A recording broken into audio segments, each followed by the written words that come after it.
عمومی طور پہ ملکوں کا جغرافیہ پہلے ہوتا ہے اور اس کے بعد اس کا نظریہ ہوتا ہے، لیکن پاکستان کا نظریہ پہلے تھا، جغرافیہ بعد میں معرض وجود میں آیا۔ اور دوسرا جو ملک ہے نظریہ یہودیت پہ قائم ہونے والا، وہ اسرائیل ہے، جو تھیوڈور ہرتزل نے دریائے نیل اور دریائے دجلہ کے درمیان گریٹر اسرائیل کا خواب دیکھا تھا، اور سلطنت عثمانیہ کے سلطان عبد الحمید کو بہت سارا مال و زر دے کے وہاں اقصی کے قرب میں کچھ زمین مانگی تھی آباد کاری کے لیے، لیکن اس نے کہا تھا کہ آپ میرے ملک میں جہاں چاہیں رہ سکتے ہیں، لیکن جو ارض مقدس القدس ہے وہ مسلمانوں کی امانت ہے اور وہ ہم آپ کو نہیں دے سکتے۔ تو پھر اس کے بعد دنیا بھر کے یہود نے دنیا بھر کے کفر کی چھتر چھاؤں میں سلطنت عثمانیہ کو توڑنے کا ارادہ کیا کہ اگر سلطنت عثمانیہ قائم رہتی ہے تو پھر یہودیت کے نظریے پہ قائم ہونے والا ملک اسرائیل نہیں بن سکتا۔ تو 1924 کے اندر پھر باقاعدہ سلطنت عثمانیہ ٹوٹ گئی، اور یہ وہ دن تھا جس دن ہم یتیم ہو گئے۔ آج جو ہو رہا ہے یہ کبھی نہ ہوتا اگرچہ کمزور خلافت بھی ہوتی۔ اور اس کے 24 سال بعد اسرائیل بالکل عربوں کے وسط میں قائم ہو گیا، اور یہ پورے کفر کی آشیرواد سے ہوا۔ مسلسل ان کی حکومت، ان کی گورنمنٹ، ان کے عوام اس نظریے پر دن رات محنت کر رہے ہیں۔ ان کے سکولوں میں کیا پڑھایا جا رہا ہے پوری دنیا کو کوئی غرض نہیں ہے۔ اسلام دشمنی پڑھائی جا رہی ہے، پاکستان کی نفرت پڑھائی جا رہی ہے۔ ایک یہودی کے بدلے پوری دنیا کو قتل کر دیا جائے تو یہ جائز ہے، یہ پڑھایا جا رہا ہے۔ یہودی دنیا کی سپیریئر قوم ہے اور باقی کمی کمین ہے پوری کائنات، یہ پڑھایا جا رہا ہے، اور دنیا ان کے نصاب پر کبھی بھی معترض نہیں ہوتی۔ اور ہمارے نصاب میں دین یاد چند ورقوں پر مشتمل ہے، اور آئے دن اس کے اوپر مشق ستم ہو رہی ہوتی ہے۔ مدارس اجاڑ دینے کی بات ہو رہی ہوتی ہے، مساجد اور دیگر اسلامی شعار کی تذلیل اور توہین کی جاتی ہے۔ لبرل طبقہ ہمیشہ اسلام کے خلاف برسرے پیکار ہے، عملی طور پہ اس وطن کے اندر رہ کر کے بھی، اور ہماری حکومتیں سول سوسائٹی کے نام پہ انہیں تعظیم اور تکریم دیتی ہیں۔ آج کہاں ہے سول سوسائٹی؟ وہ جو کتبے لیے گلیوں میں گھومتے تھے آج پاکستان کے لیے آئے میدان میں؟ آج کون ہے اس وطن کے لیے اپنی جانیں پیش کرنے والا؟ وہی جو جہاد پہ یقین رکھتا ہے۔ ہمارے فوجی مجاہد ہوں یا ہمارے عوام، میدان عمل میں وہی ہیں جو جہادی فکر کے حامل ہیں۔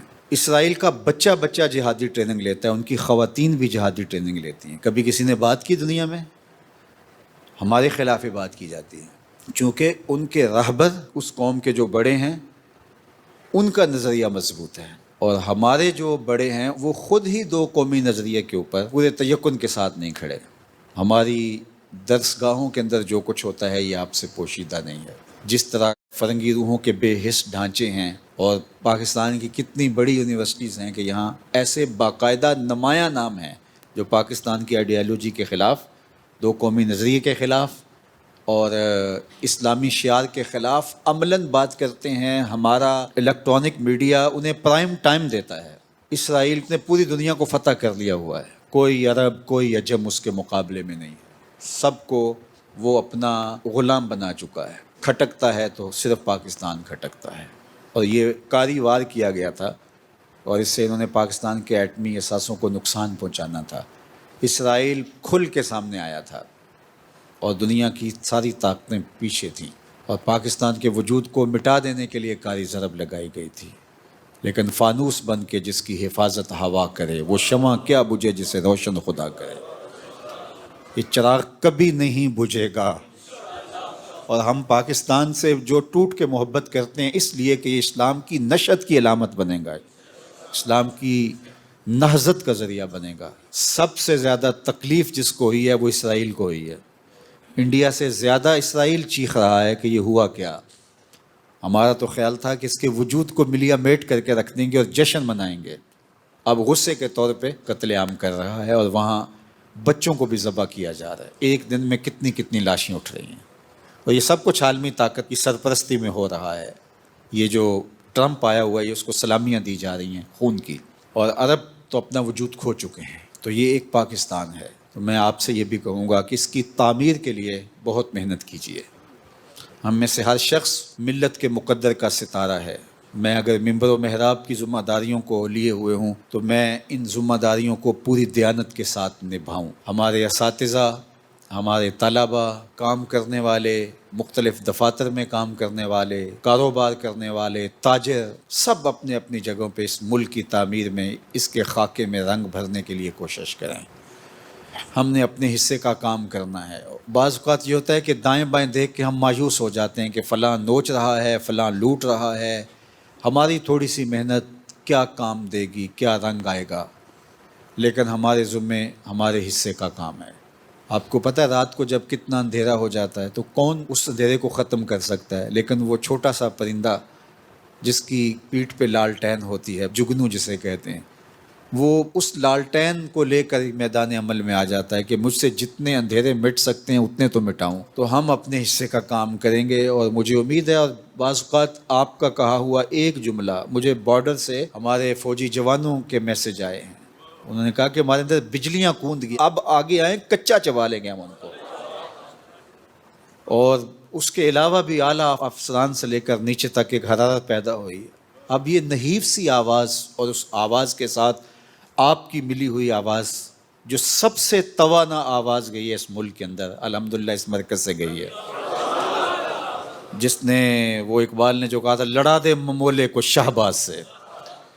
تو اللہ کا فضل ہوا. اس لیے ہمیں کبھی بھی ہمت نہیں ہارنی چاہیے کہ ہم کیا کر سکتے ہیں. ہم بہت کچھ کر سکتے ہیں اللہ کی مدد سے، اللہ کی نصرت سے.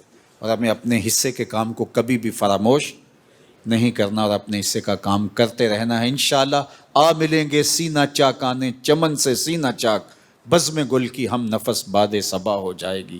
شبنم افشانی پیدا کرے گی میری سوز و ساز، اس چمن کی ہر کلی درداش نہ ہو جائے گی. آسماں سحر کے نور سے ہوگا آئینہ پوش، ظلمت رات کی شیماب پا ہو جائے گی.